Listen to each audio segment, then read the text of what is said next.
This is White Plains Week, the weekly roundup of White Plains, Westchester, and world news. With John Bailey, editor and publisher of the daily internet newspaper White Plains Citizen Net Reporter, WPCNR.com. Jim Benerofe, editor and publisher of SuburbanStreet.com and WhitePlains.com. White Plains Week, what's happening, who are the newsmakers, what's in store for the future. The views and opinions expressed on this program are solely those of the participants. White Plains Week is presented on Optimum Cable Channel 76, Verizon Fios Channel 45, and on the internet at whiteplainsweek.com, youtube.com, and wpcommunitymedia.org. Now, White Plains Week. Good evening, Mr. and Mrs. and Ms. White Plains, Westchester, and in the world, John Bailey, the Citizen Net Reporter, with the Dean of Journalism in the city of White Plains, Jim Benerofe, White Plains Week, and White Plains Week headlines. And here are the headlines for the week of November 22nd, 2019. County Executive George Latimer introduces Westchester County Housing Needs Assessment. 82,451 affordable units needed. French-American School of New York court case may wrap up in 3 weeks or next 3 years, attorney says. White Plains Planning Commissioner makes case for vibrant, heavy population density in downtown, needed to keep taxes low. City starts creation of new comprehensive plan to be completed in spring. Will increase affordable housing by 200%. Westchester County projects 28% increase in sales tax receipts in 2020. County commissioners double their money in series of raises. Construction on final phase of White Plains Library on second floor begins. White Plains Library decries Macmillan Publishing ebook policy. County unveils advertising campaign to advise parents of vaping epidemic. Thank you, Jim. And we go right away to the White Plains Week video newsreel march of time. And the big news was the Westchester County Housing Needs Assessment produced. And as Jim read, the county projects, based on this study that was released, that the 82,451 affordable units are needed, and work on trying to locate these is going to begin in January. Here's what George Latimer had to say. So what we've done in this report by looking at the county at large is we've opened up the universe for affordable housing development from the 31 communities that were part of the settling of the lawsuit to all 45 municipalities. Actually, 2 of them are overlay, Pelham and Bright Town.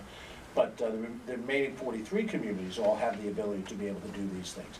We have, because we've set aside money for land acquisition, we're prepared to allocate amounts of that to help incentivize purchasing land to do that, whatever communities they fall into. In addition to that, when I mentioned Bridget Gibbons a few minutes ago, she and Joan, who serves as the head of our IDA, Industrial Development Agency, is also in a position to incentivize affordable housing projects with certain incentives that belong to the IDA structure. Now, we don't operate in the communities that have an IDA already, so where you have them already, Yonkers, New Rochelle, Port Chester, Mount Pleasant, a few other places, the local IDA will serve for that incentive purposes. But in the communities that don't have that, or should the local IDA choose not to incentivize a program, we now have a second area of support through the Industrial Development Agency. What does all of that do?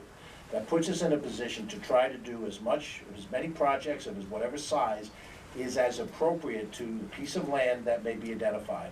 Whether we say here's land available, or whether the Lula Rizzes of the world knows that there's a way to be able to do this, he does the negotiations and comes up with a parcel of land within a community, they start that process. what you're looking for us to say is what happens when we start to deal with municipalities in general. In the month of January, we're going to have a series of regional meetings where local government officials from communities within a region of the county, the Sound Shore is a region of the county, the northeastern portion of Westchester is a region, and we'll invite the chief elected and chief administrative officers, members of the boards, zoning board, planning board people from various communities to come in. We're going to go over the report with them. We're going to go over some of the different resources that we have, and we're going to start the dialogue that becomes basically a one-on-one dialogue with the different communities in the county. Because the door is open to all the communities for developing affordable housing, not just targeting those that had not, done quote-unquote their fair share previously, we think we're going to see a certain amount of interest in doing that. There's some communities like Peekskill and Yonkers that have been aggressive about trying to do some of these things, and Port Chester's another one that falls in that category. Romantic Village over the years has done some. So we think we're going to get a positive response out of that. We'll see what kind of units that we think are possible.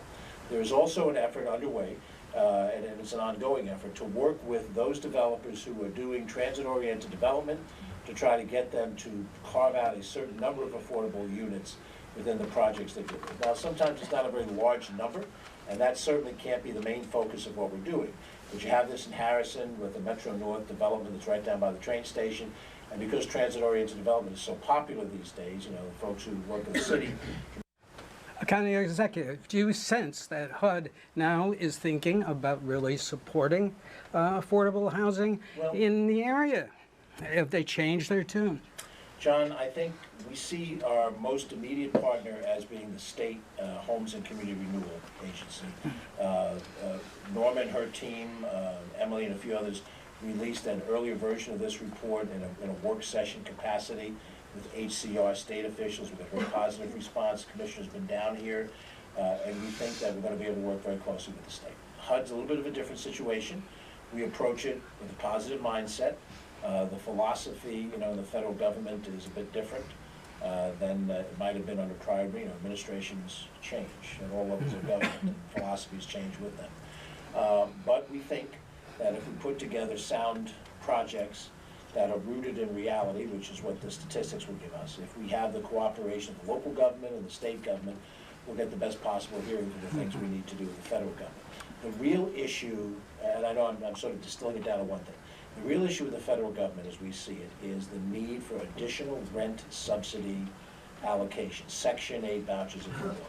When you look at the range of affordability need, 80% of AMI is still a relatively high figure, but you may not need rent subsidy to develop a project at that level of affordability.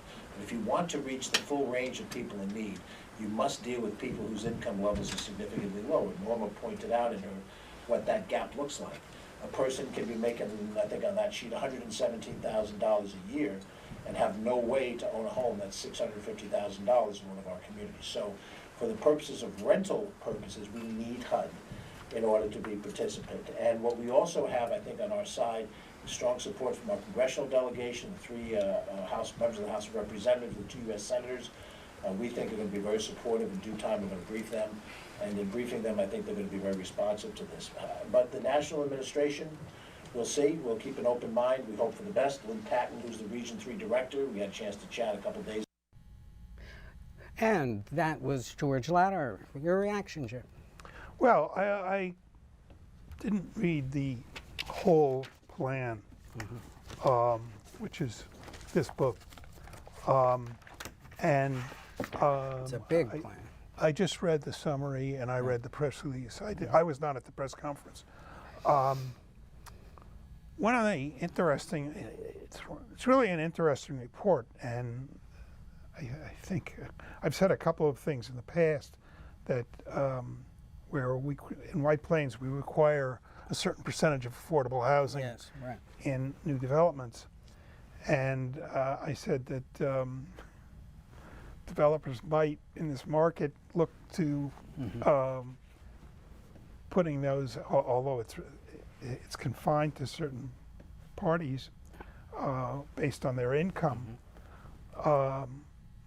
but they shouldn't worry about having, they might be better off having a greater amount of affordable housing in their units, and then they'd be able to get rented up a lot faster and stay rented. I don't. And you mentioned about specifying the size of what is. Yeah, I right. think that's another thing that has to be done. Yeah. What is an affordable housing unit? If you're building only affordable housing, what defines the size of the unit? What amenities are included, et cetera? And we really need to know this sort of thing. And they talked about seniors. Now, can all seniors go in one-bedroom apartments for couples, or do It they has need, to be a senior facility, Yeah. maybe, you know? or are you lot of going to questions. limit the size that a certain? Well, I think you bring up a good point. I mean, does one size fit all? I don't think so. You know? Well, we'll see. Now, our friend Peter Katz spoke with the director of economic development, and he found out that they are going to start with doing the new affordable housing units first at 11,703. So that's 11,703 new affordable housing units needed to be built. This was at a great Westchester Business Journal event held at the Women's Club, and we should find out more about that, about the economy, over on westfair.com, I think. Now, what we went to the Gedney Association meeting this week, and that was it. And at the Gedney Association annual meeting at the posh Westchester Hills Country Club, and we spoke with Dan Seidel, the attorney in the appeal that the Gedney Association is making about where that court case is. Here's Dan explaining it. The appellate division is now giving me a few days to correct the problems with the papers. So today I ran my entire second set of Me Too motion response papers over to the appellate division printers so they could put it in proper format and file it the way we do the briefs. At that point, now the court will now make a decision as to whether they want to extend the time for Fasney and White Plains to provide their briefs, because their briefs by court order were due today and not filed. So maybe they'll throw it out. They may throw it out, they may not. That might be the case. I'm asking for a remand because I want to put in stuff from the Siki hearings that went on with Local Law 1 for 2011, remember the moratorium? Yeah. And also the Open Space Recreation District, which by law, both of those hearings had to be combined to be given as a record for Joan Lefkowitz to make her decision, which our lawyer did not do. So we have an ineffective assistance of counsel, in essence, from below, which I claimed. And I also claimed that Tom and Nadine had taken things of value, and as attorneys, they're governed by the New York State Code of Conduct. Surely, Okay. supersedes the White Plains Code of Conduct, and the White Plains Code of Conduct says that campaign contributions shall not be considered as a conflict of interest unless superseded by other laws, which New York State bar ethics law does supersede. So that's 8-101 as amended. Now it's 1.1.9. This is real inside baseball, Dan. This is inside baseball, John. You got the weeds. Okay. This is just for you. What is the, how long is this going to go on?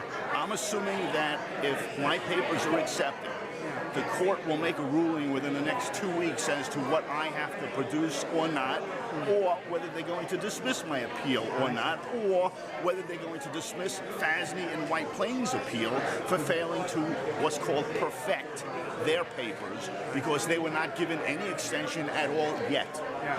They're looking for extensions in their papers. I have no real objection to that. Right now, it seems like the entire parcel is up for sale. If White Plains could cobble together some sort of money and stakeholders and buy out the place and turn it back into an open space recreation district. But nobody is going to buy that property until the suit is settled. unless White Plains comes in and condemns it, or offers them a sufficient amount of money that they would say, okay, we sell to you. They could do that. By the way, the bidding for the College of New Rochelle is on for tomorrow. So that's another issue. If FASD wants to bid on that, which is what they should do. Who knows? I'm hoping. And the trail winds on. Trail runs on. So if everything is accepted and they finally get the right to put in a response of papers, we then must put in a reply set of papers within 10 days of their papers being filed, and then it would take about 2 years for the court to finally hear the arguments. Thank you. Dan Seidel. You're welcome. Thank you, John. Now, there is the latest on the FASD situation, which may be coming to an end after 9 years. May. Now, also there, Chris Gomez, the Commissioner of Planning for the City of White Plains, and the police chief may address the crowd, and a representative also from the DPW. But Chris Gomez was asked a question after a great presentation, which you can see in the planning department section of the city website. He addressed the question asked by John Sheehan of the fact that many people feel that the downtown is being developed too much. Here is Mr. Gomez's response. I apologize for long. Sure. Question. Thank you, John. That's a very good question. I guess I'll start out kind of flipping with my answer. I started nodding when they heard about the tree program for the first time, which I wasn't even aware of. And I think about, speaking of Commissioner Bass of the Recreation Department, and all the amazing services the city offers to all residents of White Plains. And I think a lot of the reason why we're leading the region in those respects is because we're able to have a strong downtown core. So in a lot of ways, I was actually going to start my remarks with thinking, as a student of cities and someone that spends every day of my life thinking about cities and the city I'm currently working in, is this a really perfect balance? I would go so far as to say it's a perfect balance, and there's no other place in New York State from a tax balance perspective that is such a strong economic engine a mile away, or in some cases a half a mile away, from some of the most beautiful residential neighborhoods you'll see in Westchester. So while I see the concern, and I can talk to the zoning in a moment, I think that's what makes White Plains viable and strong, and we have neighborhoods just over the border in Scarsdale and other places that don't have the benefit of the economic engine we do in White Plains and the diversity of people, which makes us stronger as a city. So I would argue, not to make an argument, that it's a benefit, that infill development and looking at ways for us to leverage that sort of increase, whether it's corporations that come all the time and talk to me about, we want to be in White Plains and downtown White Plains because you have the diversity of people, you have the job opportunities, and oh, by the way, you have Getney Farms, right? You have these locations that in a relatively small geographic area, and I grew up in Westchester, I worked all over, I worked for the county, and White Plains has always had that balance. That's what keeps the taxes low, right? I mean, we have that balance for a reason. The same houses we know here, a mile down the road in a different community might have a lot higher tax burden. So it's that delicate balance that we think can provide those services, and we have the transit access, we're geographically located. It's super warm here, but it's beautiful. We're located in, seriously, the regional, I talk to my colleagues in New Rochelle and Yonkers a lot, and frankly, they're all envious of what we have. So, to the balance portion, I would say that in the downtown or CB4 zoning, which encompasses the bulk of our downtown, yes, there have been large projects that have come in that need minor tweaks, but I would say that anything in the core of our downtown that you've seen approved, for the most part, has a very slight variation of the zoning. But the comprehensive plan, the way we talk about downtown versus the outer neighborhoods, to me, speaks to that delicate balance. And this neighborhood, as well as others in the region, there's very little opportunity to upset that balance based on the current land use regulations and the plan. So we're lucky. I think we're doing the right thing when the market is calling for that sort of infill in the downtown. And by the way, I might add, the one other thing I'll say, I hear a lot, and this is kind of my personal perspective, but I do hear a lot in the neighborhood associations. There's sort of and I saw at the planning board last night, if anybody watched that, kind of a discussion about folks that are renting in the city and that there's too many people renting, and we don't want rental apartments and renters don't care about their neighborhoods and that sort of stuff. And I'm here to say, dealing with developers and the sort of people that are moving into these neighborhoods and paying premium rents to come live in White Plains. And they may not be from White Plains, but they're moving here to become residents of White Plains. They care as much as this neighborhood. I've seen it as anybody. So I think that's our future, and we can maintain the balance and keep our taxes low.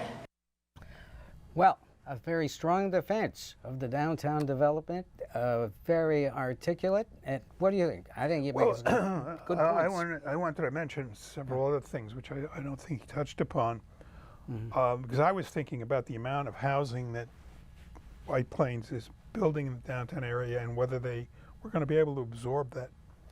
And what's interesting is New York City is pricing itself out of the market.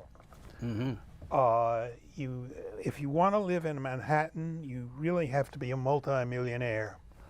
There are something like, I forget whether it's 4,400 or 44,000 units that are in the luxury category, and luxury category there is like $1 million or more. Yeah. And there's very few things around at $1 million. They're usually much higher than that. And I think that's going to have an impact on how quickly we'll be able to absorb what's going on in White Plains. Perhaps speed it up. Yes. Yes, it'll That's speed what I it up. So I think that's a factor that I hadn't thought about, but I think I think that's the major factor. the major factor. Yeah, Price is everything. Aside from the fact that what the Planning Commission was pointing out, it does help to have a strong downtown. We need that to generate sales tax. And have people come in and fill up the empty retail spaces. Yeah, and then you have retail space, and you have a lot of restaurants and so forth.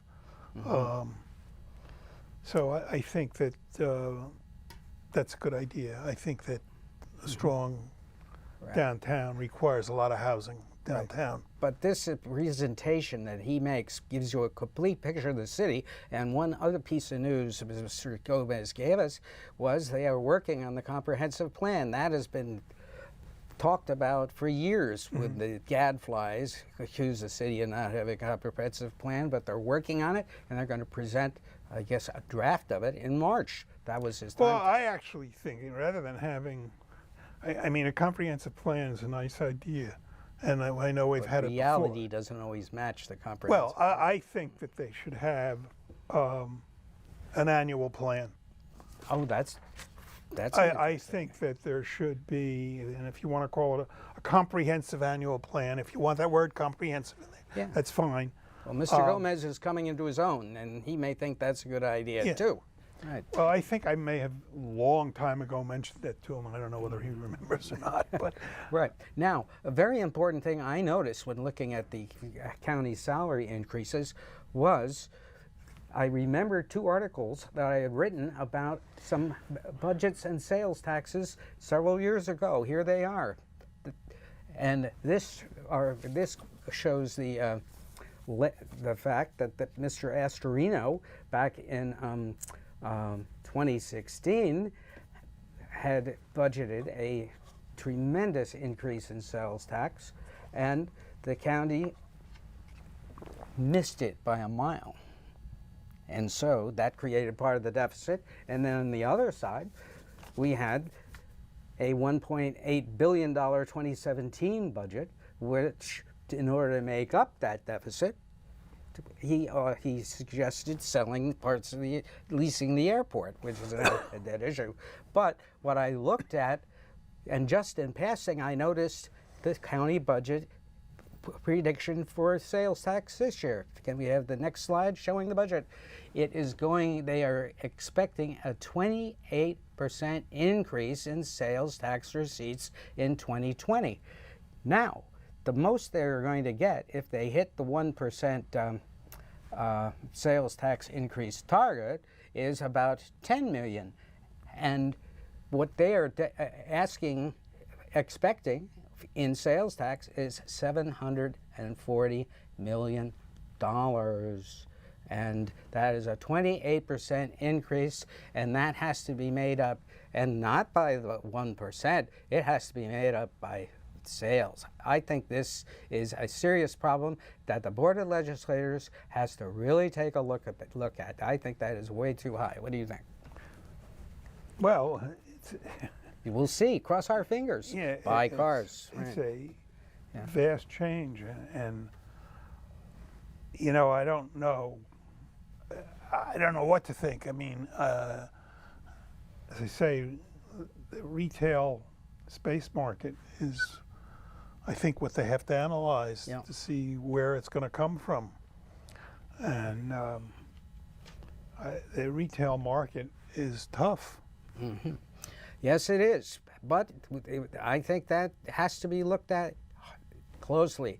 And what they are also looking at in the county is the county, in honor of Smokeout Day yesterday, took on vaping. And here is a public service spot about the vaping dangers.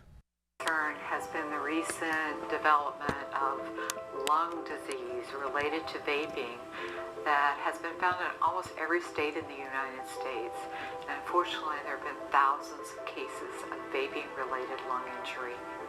It's something that's come into the community very quickly, very quietly through our kids, and got to rampant levels to where now it is so common that probably the majority of your children, if they haven't tried it, they've seen it. They come in any kind of flavor you could imagine, gummy bear, cotton candy, and these are very enticing to young individuals, to children, to teenagers, to young adults. And so we're seeing a group of people where the numbers for smoked cigarettes had sharply declined over the last 20 years. Now we're seeing these individuals starting to use nicotine products. The hardest thing for a parent of an adolescent is that you live your life in fear of the thing you can't control. And if a parent hears their kid was vaping, we tend to attack. And if we attack, kids run away, they hide, and guess what they're doing when they're hiding? They're dealing with their anxiety, they're dealing with their friends who feel better when they vape or use marijuana, and you're just pushing them away. The most important thing is just to have a conversation, because if you don't have a conversation, they may view your silence as you either don't care or you're accepting of the fact. If the parents don't know how to deal with the information, how do they then educate their kids of the dangers? And obviously now we are seeing, now 7-8 years into this epidemic, the real dangers that are coming on with vaping nicotine and marijuana in the school districts. We need to figure out what's causing these illnesses, and until we do, it's not safe for anyone to vape.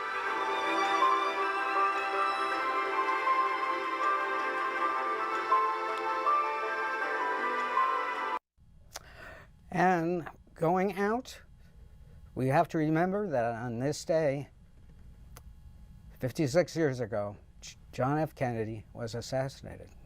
A day we all remember, and always remember with great regret. It started, I think, the slew of violence in this country, you know. Yeah. Sean Bailey, Jim Benerofe, good night for White Plains Week. This has been White Plains Week, news and commentary about White Plains, Westchester, and the world. The views and opinions expressed on this program were solely those of the participants.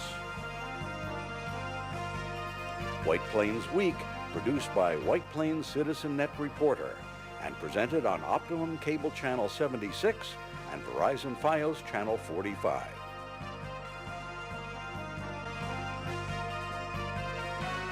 You may view White Plains Week anytime on the internet at whiteplainsweek.com, youtube.com, and wpcommunitymedia.org.